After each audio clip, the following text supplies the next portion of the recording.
C'est un partenariat entre l'Université Paris-Dauphine et CDC Climat. L'objectif est de faire une équipe de recherche d'économie appliquée pour comprendre tout ce qui bouge dans l'économie du carbone et quelles sont les meilleures voies de concilier une économie efficace et une réduction des émissions de gaz à effet de serre.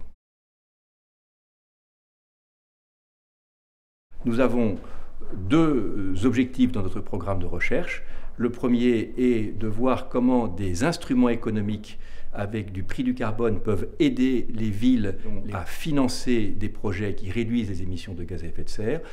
L'autre volet du programme, plus ambitieux, concerne la projection de systèmes de mobilité qui permettent de réduire les émissions. Il faut intégrer la réflexion sur le véhicule électrique à la réflexion sur l'ensemble des moyens de transport, personnes et marchandises à l'intérieur de la ville et sur la façon dont on peut intégrer la production, la distribution d'électricité et l'usage des véhicules électriques. Il faut aussi s'interroger sur le lien entre les politiques d'urbanisme et de la mobilité qui en résulte.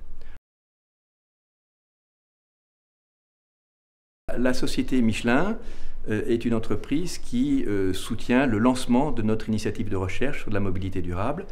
Et nous avons réalisé un travail qui fait le point sur l'ensemble des émissions de gaz à effet de serre qui proviennent du transport.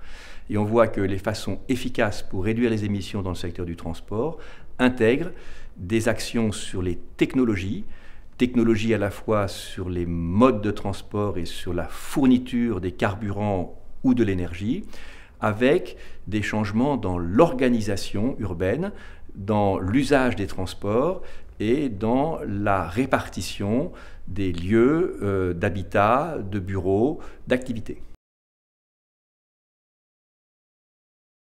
La mobilité est un élément très important dans une société car c'est un élément de liberté. Donc il faut absolument qu'on arrive à concilier plus de mobilité et moins d'émissions de gaz à effet de serre.